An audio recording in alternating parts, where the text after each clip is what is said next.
Hi everyone, it's me again. 3 videos in one day.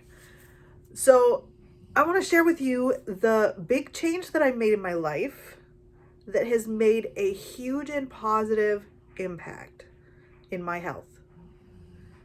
And this video's been a while coming. I didn't want to make the video too soon. I wanted to focus on healing and losing weight, which is something that many of you know that I have fought and fought and fought for years. And I finally am getting results. But I'm, as my usual video style, I'm just going to roll video and I'm just going to talk about it and then I'm just going to share. I just do this with my iPhone, so I don't have any super duper editing capabilities and I don't like to redo videos especially if it's a longer video. So if there's bloopers, if there's things that I could have said better, oh well, so be it. We're just going to roll with what I have to say on the topic.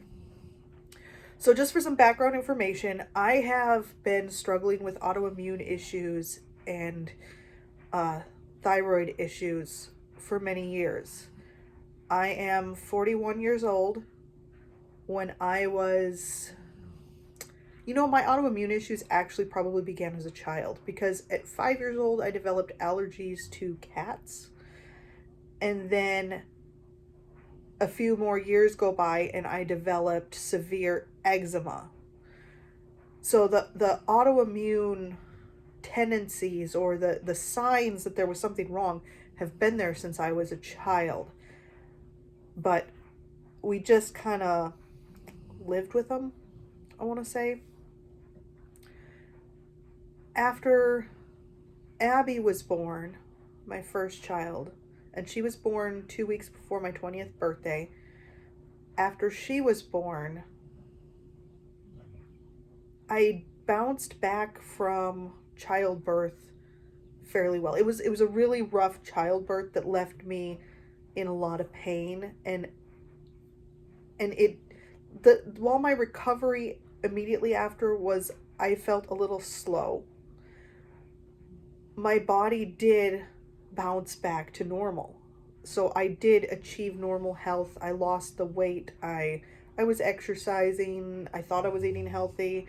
So I did bounce back and I felt pretty good. And then I got pregnant with Cole, and I was 22, almost 23 when Cole was born. After Cole, something just changed. I was so heavily fatigued. I didn't feel good at all. I was cold all the time. My skin was dry and itchy. The biggest thing was that Cole was born May 18th, and in December I was still bleeding. Like, I never stopped bleeding. And after childbirth, a woman's supposed to bleed probably for a couple of weeks. After Abby, it was I think it was 8 weeks. I bled for 8 weeks, which seems excessive, and it should have been a sign that something was wrong then. But the fact that I did recover meant that I didn't look into that further. But after Cole, I was working at a job, and the thing was, I had a male boss, and I was having major issues, and it was really weird to me to tell a male boss what was going on. But I was needing to go to the bathroom more often, and I was working a job, and it was a call center, and you are graded on how much you're on the phones. So if you have to log out and it's not your break time, that's like a red flag. Well, for me, I was having to go log out because I wasn't just bleeding a little, it was a lot. I was literally anemic at this point. And because the bleeding had gotten heavier, it wasn't just like light. It was bad. So I was really pale. I was really like sick. I was really weak. I was exhausted, and I actually like broke down and told this male boss because he was having to monitor like bathroom breaks and everything, and I told him what was going on, and I'm like, I had a baby in May, and it's December, and I'm still bleeding. And and it was this male boss, this older male boss, that looked at me and said, you need to go see a doctor. This is not normal. This is not okay. You have to get medical help. So I did. I talked to I called my doctor, who is actually still my doctor to this day, because he's now he's now functional medicine specialist. So he's still my doctor because of the autoimmune issues, but he's not our family doctor anymore. So I went to my family doctor, and I called the gynecologist. The gynecologist saw me first, and she she did the blood work, and she told me, she goes, you have a really low thyroid. So she sent me, and she told me, she sent the results to my general practitioner, who I already had an appointment with, and she said, you're gonna have to work with your, she goes, I can't help you with this. This is not a gynecological problem. This is totally different. This is a thyroid problem. And so I went to my general practitioner, and he put me on levothyroxine. He didn't do any further testing. He just looked at those test results and did levothyroxine. And time went by, and I was I was still, things were still not like normalizing. So I had gone back to the gynecologist, and she put me on birth control pills, saying that would help regulate me, which was one of the biggest mistakes that ever happened, was going on those birth control pills, because instead of things normalizing, it got worse. So I'm going back and forth between these two doctors trying to figure out what's going on. And my general practitioner, he goes, I don't want to step on the toes of your gynecologist. He goes, but when you are hypothyroid, he goes, thyroid hormones and estrogen both bind to the same proteins or molecules. So you've got a thyroid that is underactive.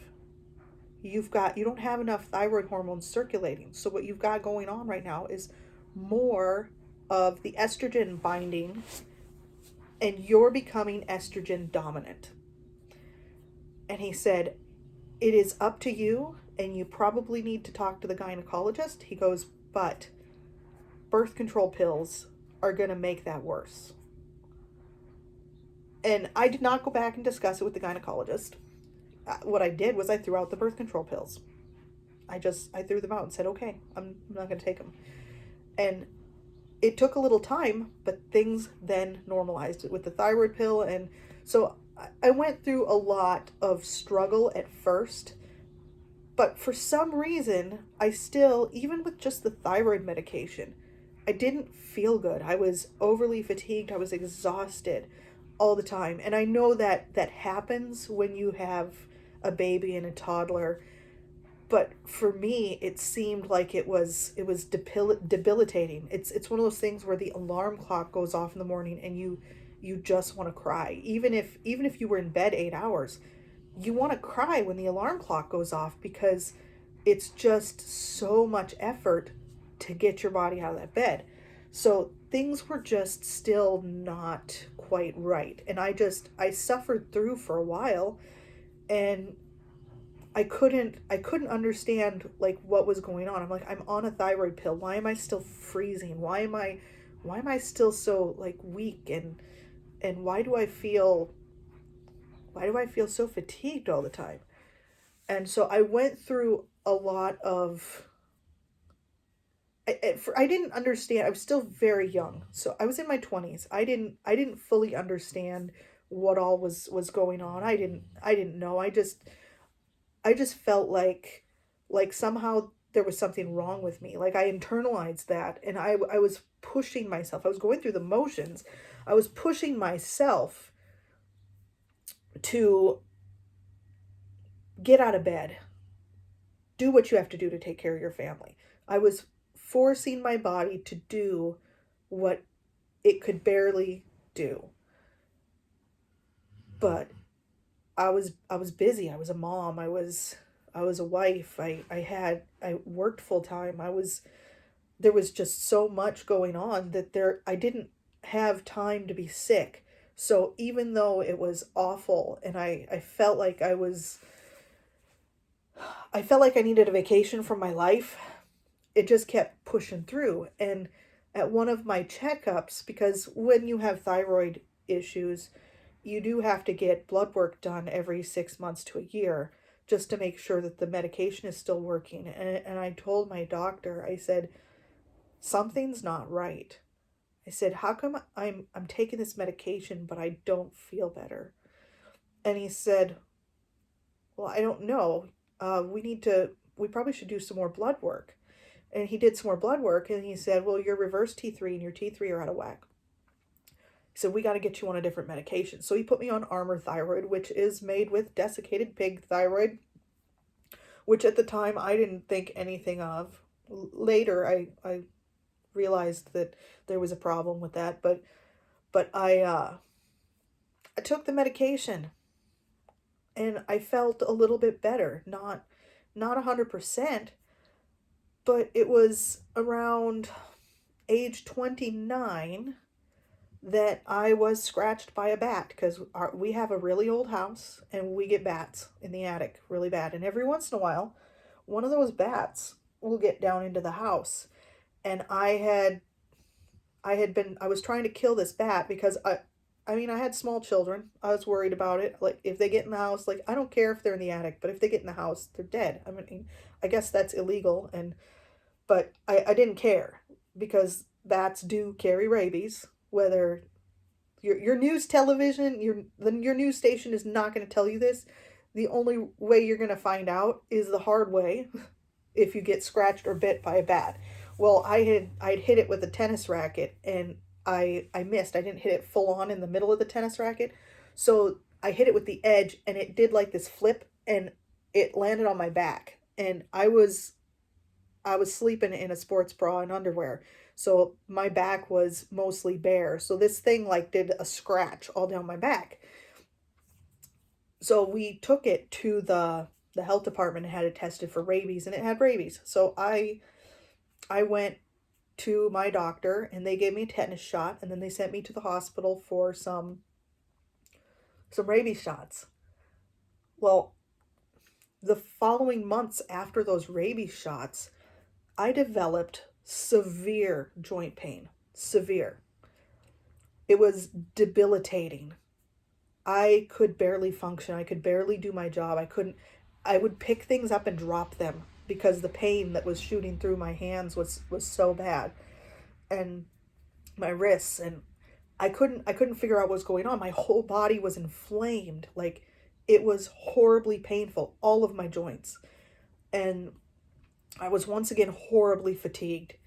And I went to my doctor and I said, I'm dropping things. I was like, I can't hardly pick anything up. I'm afraid of hurting my children at this point because of the fact that I literally drop everything.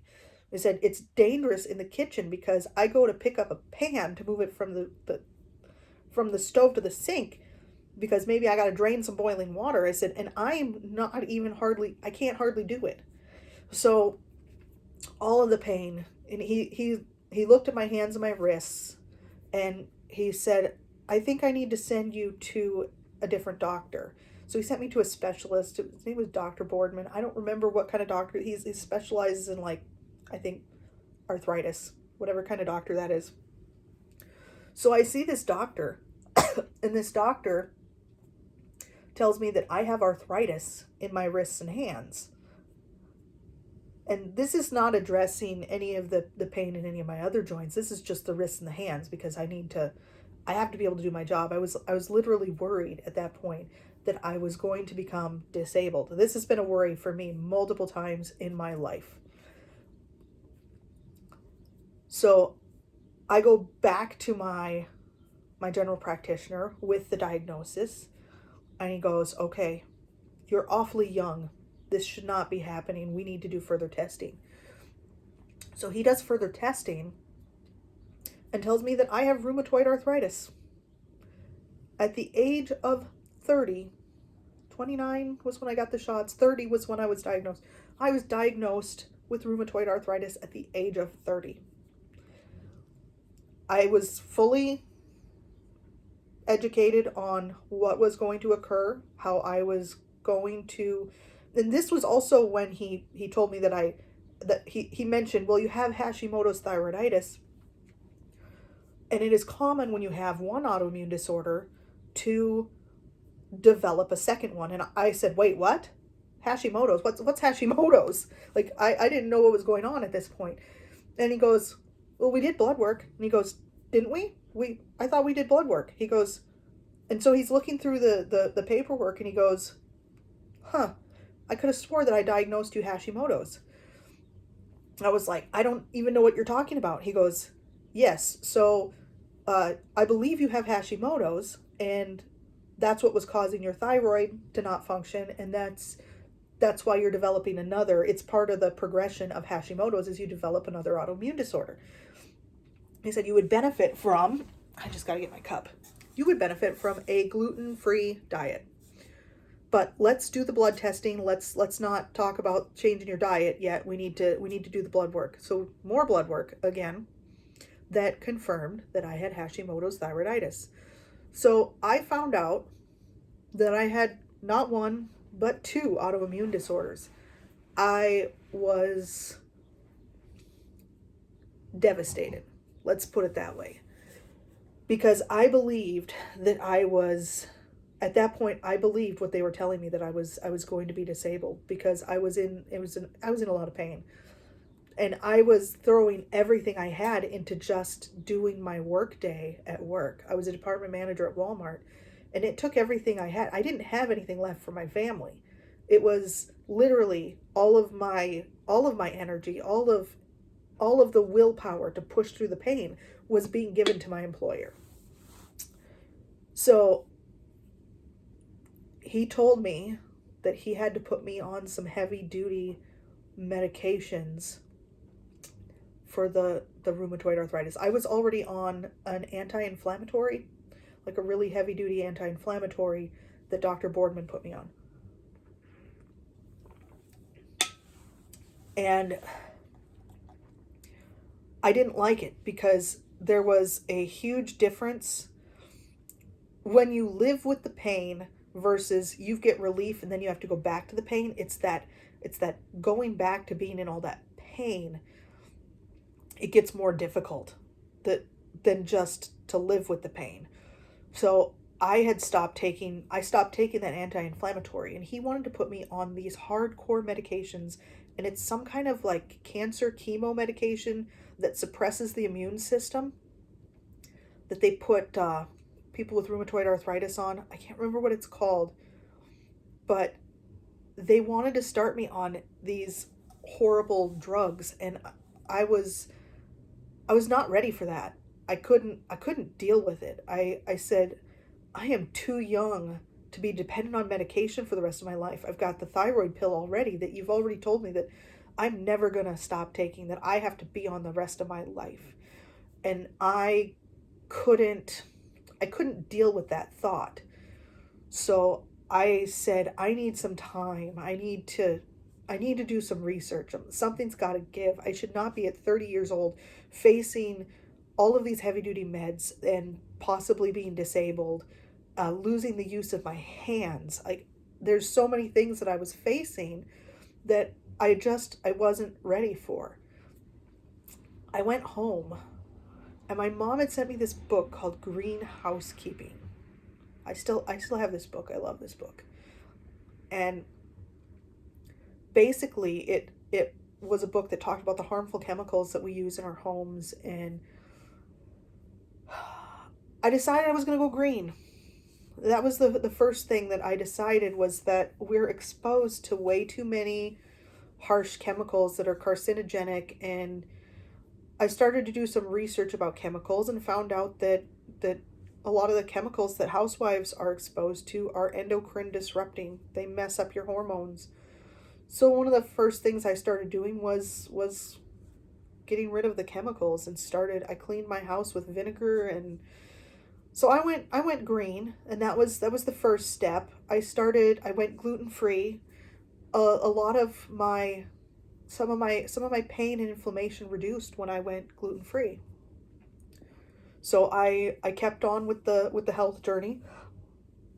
I didn't make a lot of money, so there were changes that I could not afford to make, but I did the best I could, and I did see some improvement. I definitely saw some improvement in my TPO antibodies. They dropped when I was gluten free.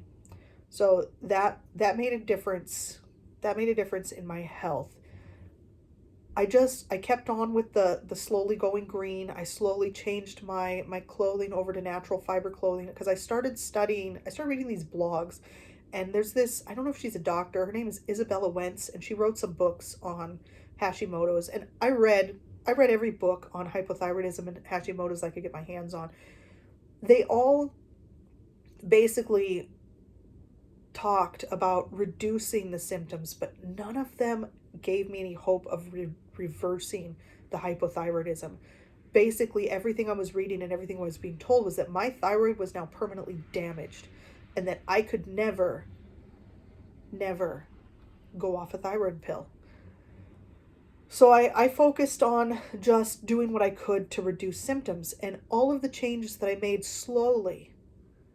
I stopped using, I found out that even the tampons and the pads that women use are have endocrine disrupting chemicals. Plastic. We put our food in plastic. We wear plastic. Our clothing is plastic. Polyester, nylon.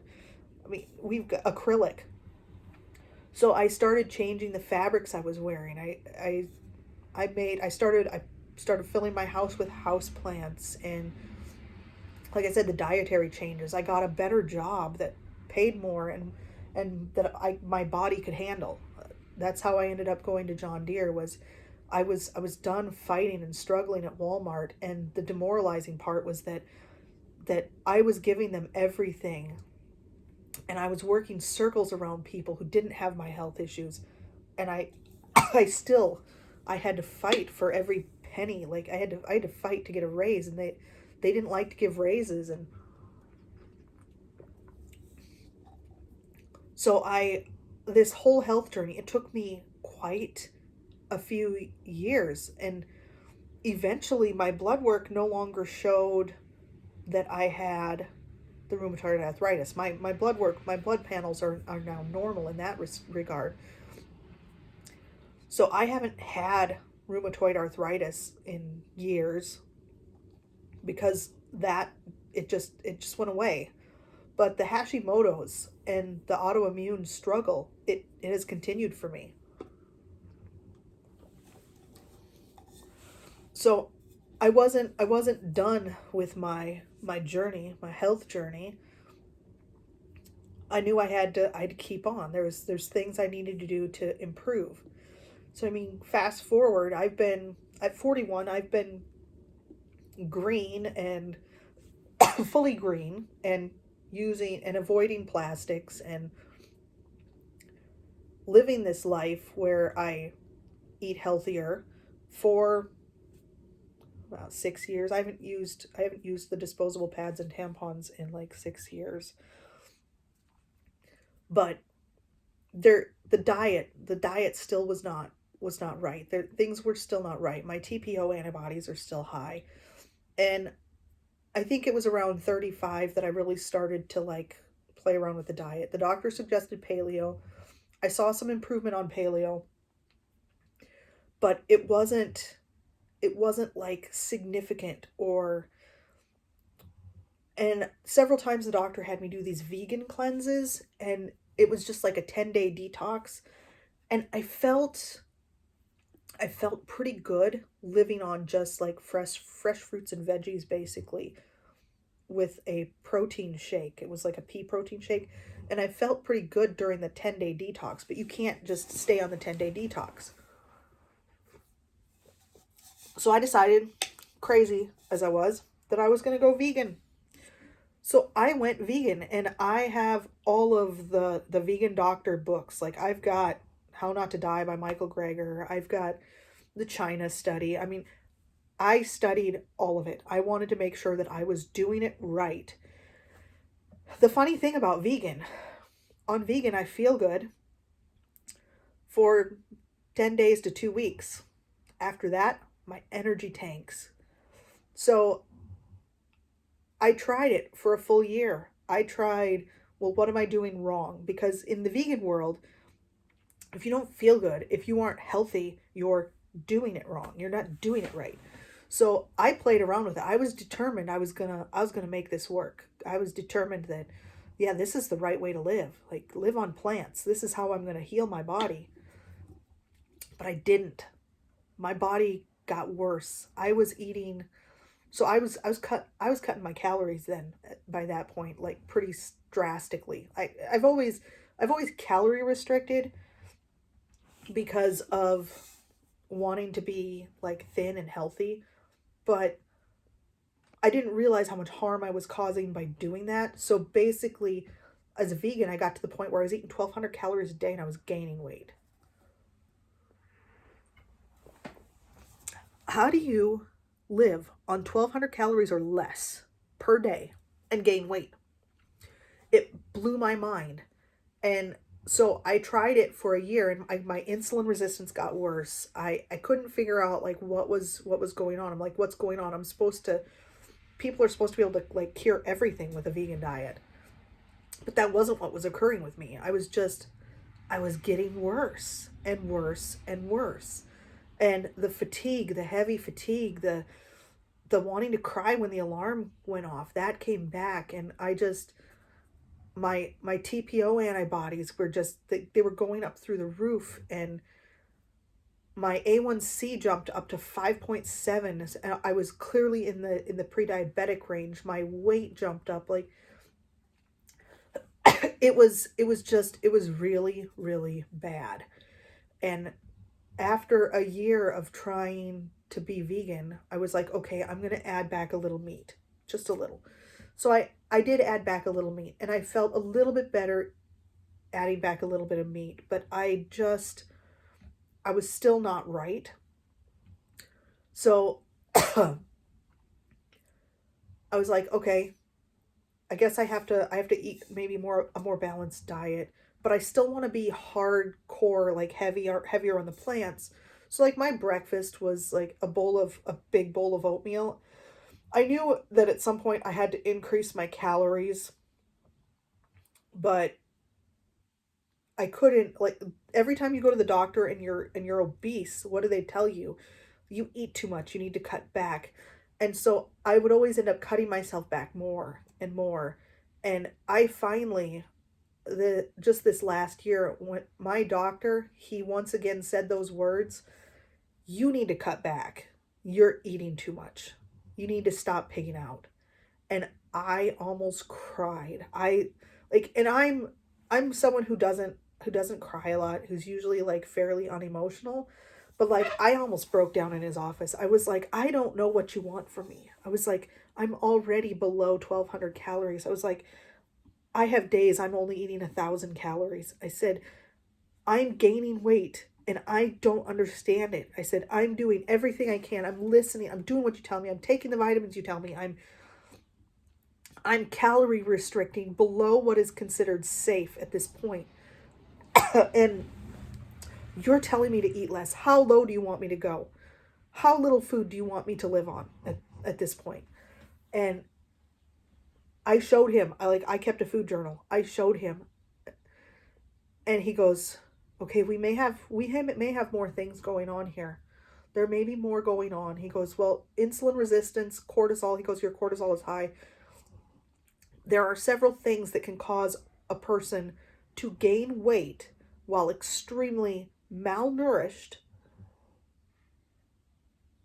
And one of them is there's leptin resistance, there's insulin resistance, high cortisol levels, the stress hormone.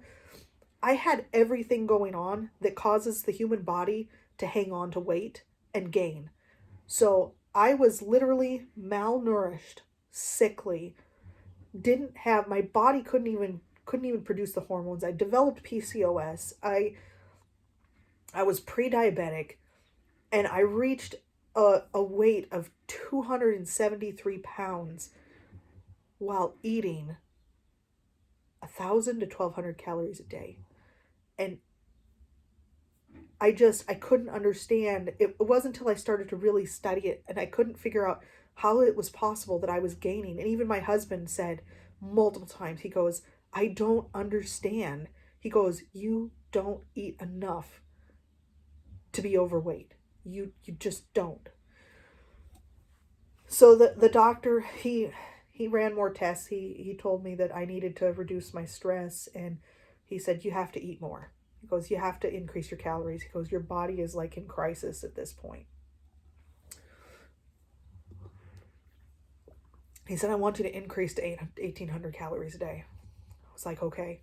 For me, this was a very difficult thing to do because of the fact that I had been so adjusted to calorie restricting over the years that I didn't understand.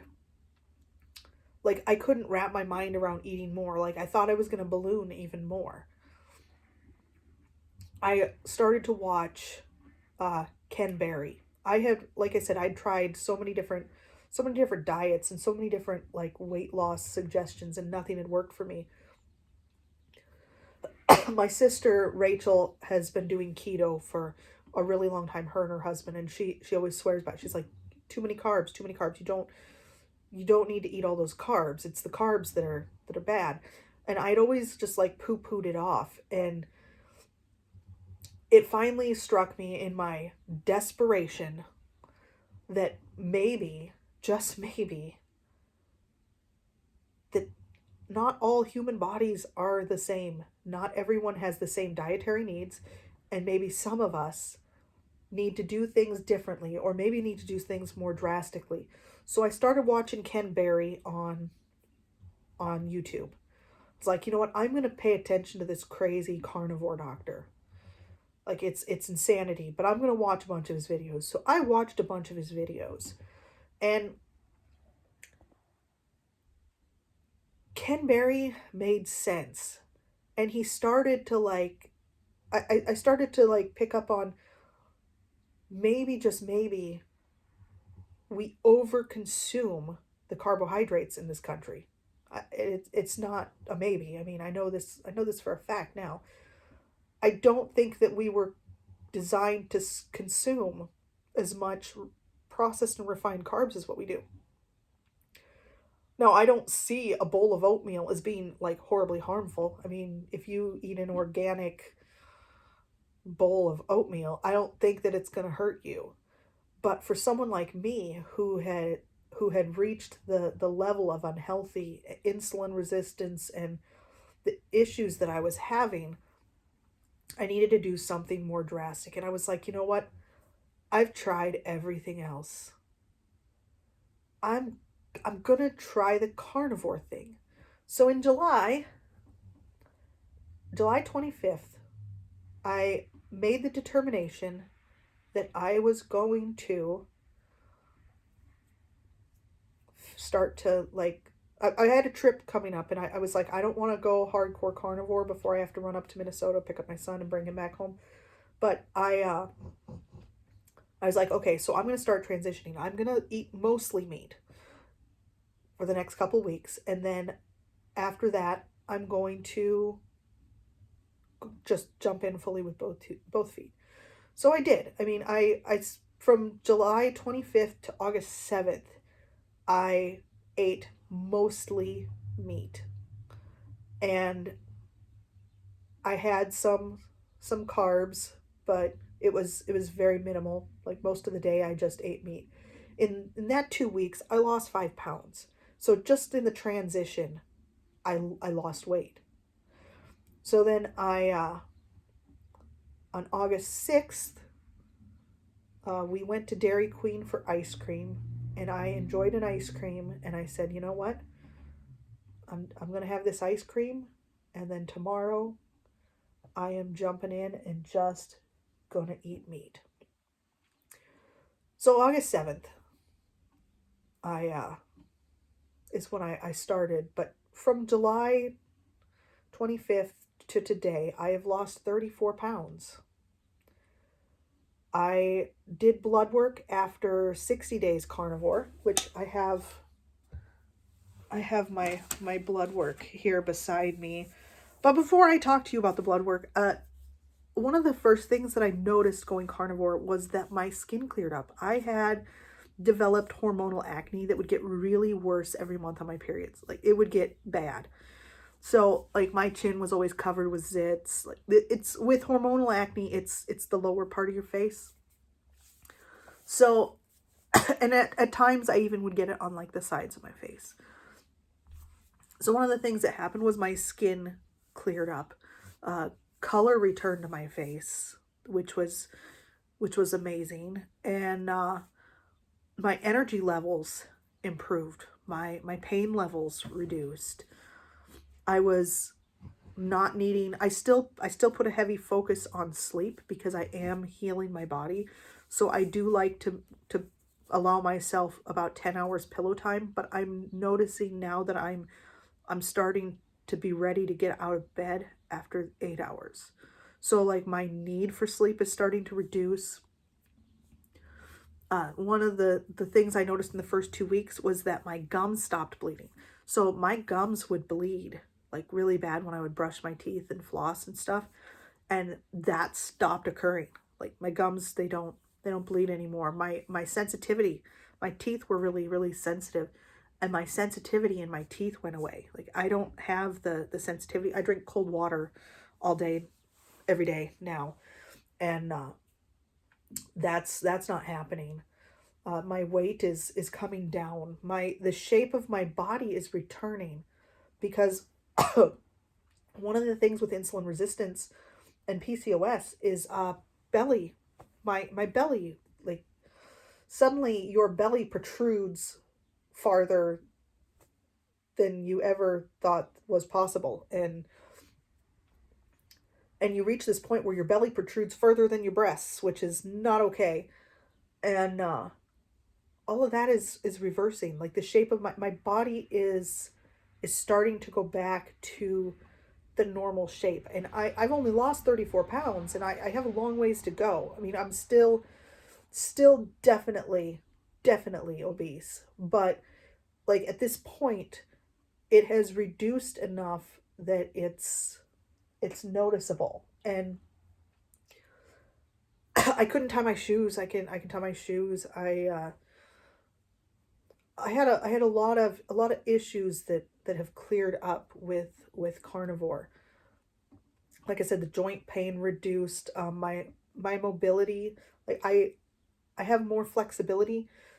A lot of times, like now, you'll catch me sitting cross-legged, and I couldn't do that for years. So I sleep better. One of the big things for me was the heart palpitations. One of the things that I suffered from really bad was heart palpitations, and I couldn't control it anymore with magnesium. When I was younger, I just, okay, I'm deficient in magnesium. I'd just make sure I was taking my magnesium, and it was controllable. But then it got to the point where it wasn't controllable anymore. It was just like all the time, and it was scary. And that went away when I went carnivore.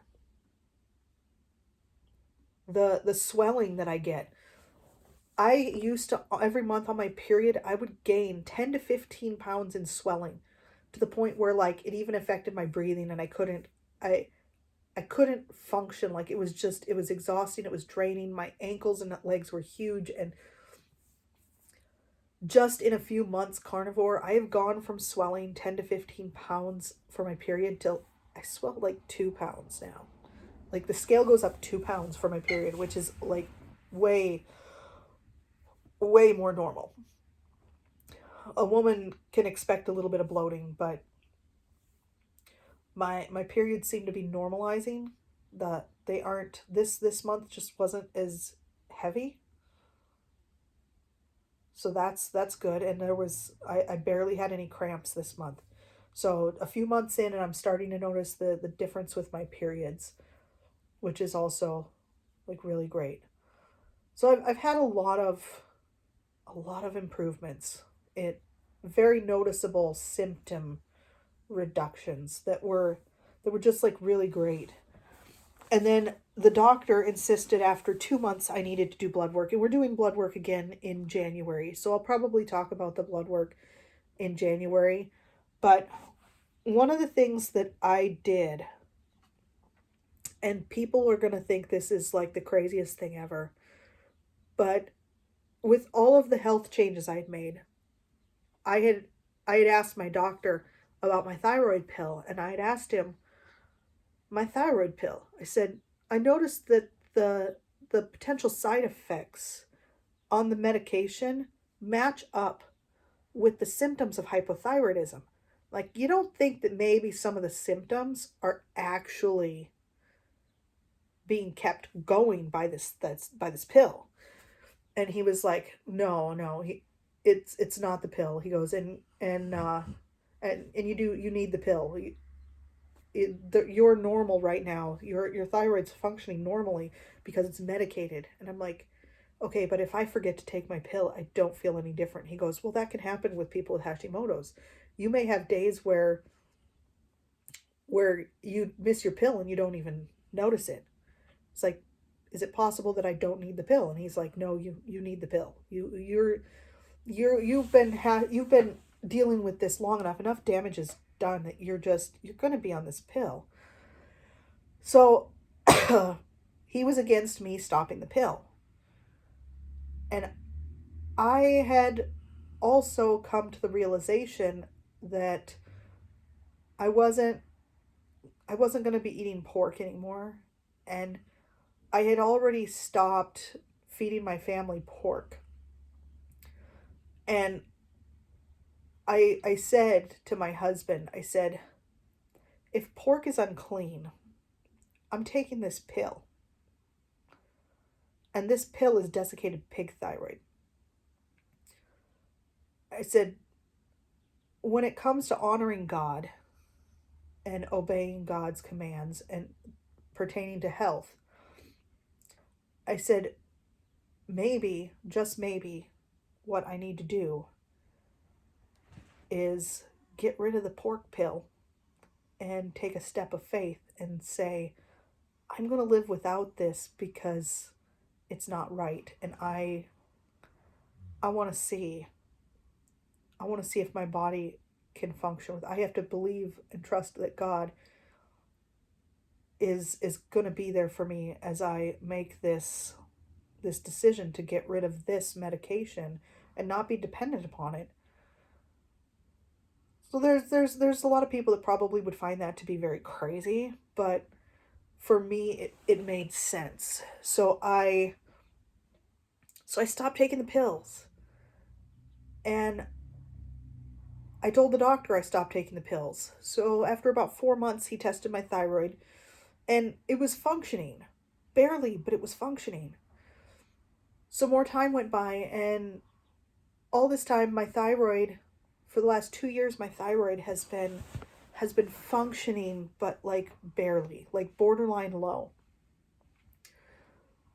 The great thing about the blood work after I went carnivore, this is the most wonderful thing that I found, was that no longer is my thyroid borderline low. My thyroid is fully functioning smack dab in the middle of normal.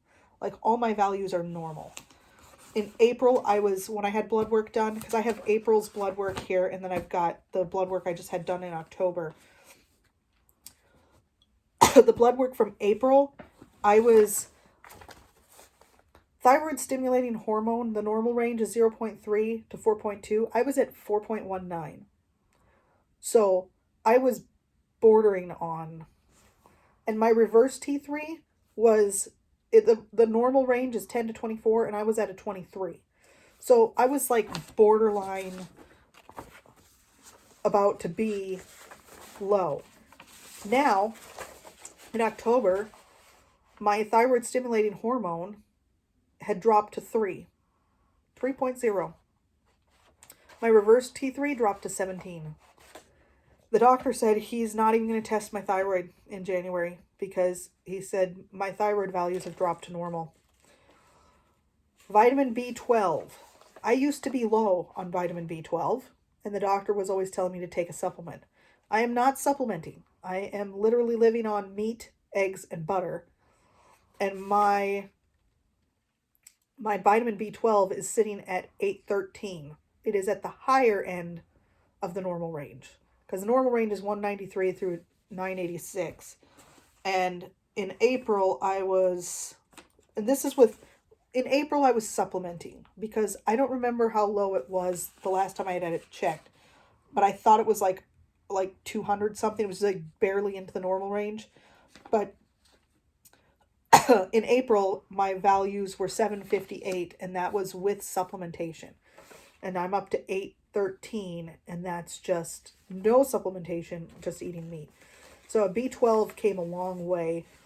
TPO antibodies. TPO antibodies are how they determine the Hashimoto's, because it's the inflammation, and it's your body's like memory on what invaders it's attacking. I don't know how else to describe it, but my antibodies in April, let me find my antibodies here. I know they're in here. They reorganized this paperwork. How they did it. So I can't find anything. You'd think they would organize the same way. TPO antibodies. Which TPO antibodies are supposed to be between 15 and 60. Keep that in mind. 15 and 60. Which is, I don't think I've ever seen a blood test in that range. But I was at 2,247 in April, and I dropped to 1,969 in October. TPO antibodies drop very slowly. So the drop in itself is a significant thing. For someone who has Hashimoto's, you may never see your numbers ever drop to the normal range. There is potential that they will always be higher. Even if you drop them, they're gonna still be higher than what is considered normal. My A1C in April was 5.7. My A1C has been 5.7 for like 2 years. I've been in the pre-diabetic range for like 2 years. That wasn't so bad. I didn't think that was so bad until my insulin and my fasting glucose started to rise. But after being carnivore for 2 months, which you don't see the full results with A1C, you're supposed to wait like 4 months. So I won't see the full results of the carnivore diet on my A1C until January when we do the blood work. But my A1C was 5.7. It dropped to 5.5. There it is, 5.5. So I'm in the higher end of normal. The doctor said that needs to come down. It's going to, because I was going to do a 90-day carnivore challenge, but I saw such health benefits that I decided I'm just going to stay carnivore longer. My estimated average glucose is 111, but it was in, let's see, estimated average glucose would have been 117. And this is based on the A1C. My fasting glucose in April was 110. My fasting glucose, where is my fasting glucose? There it is, 108. So that didn't drop much. So I am still insulin resistant, but the body does continue to dump glucose into the bloodstream, and you do have glucose stores, and in stress situations, which my body doesn't handle stress well, it does pull from those stores. So And as someone who's overweight, I have plenty of fat stores with glucose in them.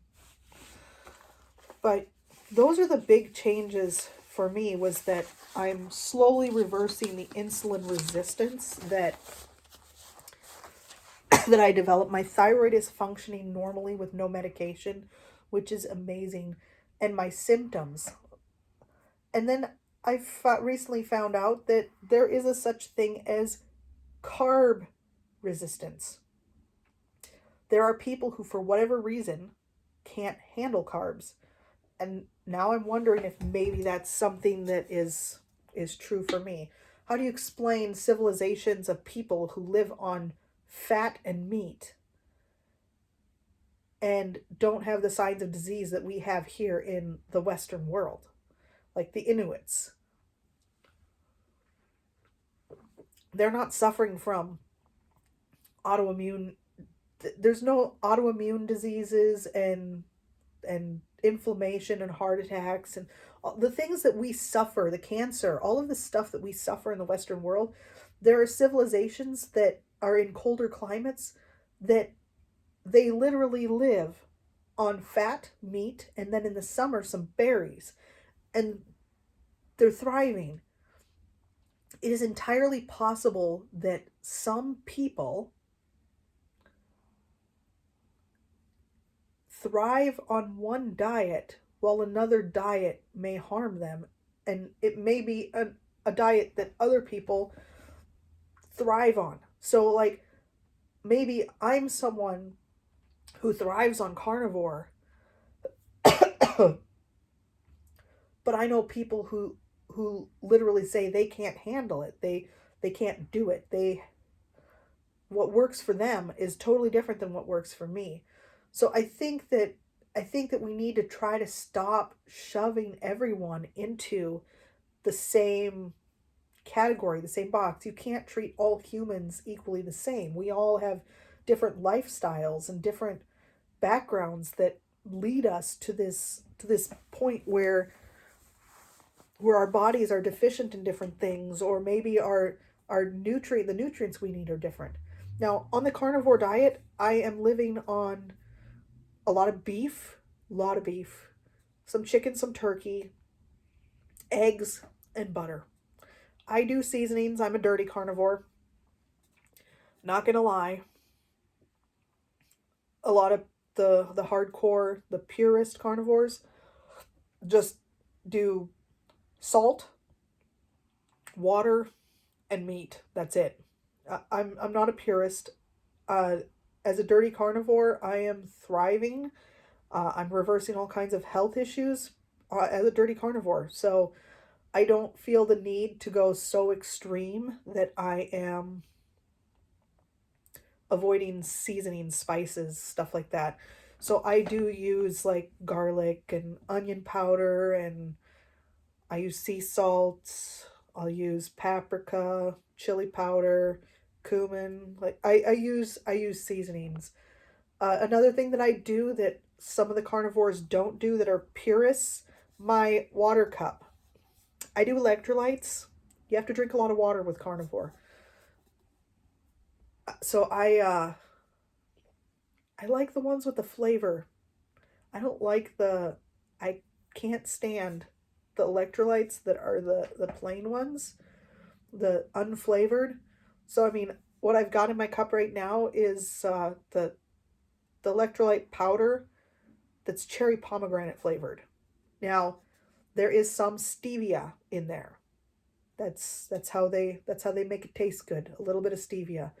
But I figure as hardcore as I am with everything else, this is going to be my thing where I can I can feel somewhat normal and get what I need. I do not take vitamins other than I do take a little bit of vitamin C, although I really don't need to. I probably am going to stop doing that. I just had some bottles of vitamin C that were set to expire, so I'm still going to town on the vitamin C. But vitamins cause me to develop heart palpitations. So I have long avoided regardless of whatever diet I'm on, there's something in vitamins that is my body doesn't react well to. So I do mostly avoid vitamins. I do try to take a little bit of vitamin D here and there in the winter because I know that I don't get the sunshine I need. In the summertime, I just go out in the sun, make sure that I get a half hour of sun every day with no sunscreen. So, but I'll do some videos talking a little bit more about how I do my carnivore diet. I just I just wanted to talk about my health journey leading up to the point where I decided I needed to do something as extreme as a carnivore diet. And I definitely feel like $1,000,000 compared to how I did. And like I said, the biggest thing for me was the weight loss. I had given up. I didn't think that it was possible for me to lose weight. I thought that I was destined to be fat and sick and in pain and die young. That's legitimately how I felt. I knew that my life was going to be over. I didn't think I'd make it to 50, and I'm 41. So the fact that I am seeing the health benefits, it has given me a lot of hope that I may live a normal life. Now, at some point, I may be able to add things back in. I mean, there are people with autoimmune issues that can't. Their body reacts as soon as they add foods back in. Jordan Peterson's wife, Tammy Peterson, his daughter, Michaela Peterson. Listen to their testimonies. Those are two people who cannot add foods back. They live carnivore. They live a normal, healthy life because of the carnivore diet. But when they try to add anything back in, it's very bad for them. Their body reacts. I don't know that I'm that far gone. I think that I may be able to add things back and not really suffer the consequences as long as I'm selective about what I allow myself to eat. That's all I need to do is make sure that I stay very careful on what I eat. I did have a little bit of a cheat day for Thanksgiving, but I did not go hog wild. I allowed myself to have deviled eggs instead of regular eggs with my turkey. I did eat a little serving of green bean casserole, which was probably the worst thing that I could have done to my body. I'm not sure if I suffered repercussions because I was on my period. And I don't feel good that week anyway, so if I suffered any repercussions, it wasn't anything different than what I experience when I'm on my period, so I don't know. We'll see. But thank you for listening to my long and drawn out story about my health journey. I'm sorry this video got so long. I probably should have broken this up into smaller sections, but if you want to listen to the whole thing, great. If not, I will be making some shorter videos coming up because I do think that the longer videos that people make, people don't have the time to listen to an hour, which is sad. I mean, I listen to preaching videos all the time that are an hour or more. I mean, I'll listen to a preaching video that's like 4 hours if I'm into it. So, but a lot of times people don't have the attention span for this. So thank you so much for spending the time listening to my health journey, and I will do videos updating you on where I'm at. Have a good one.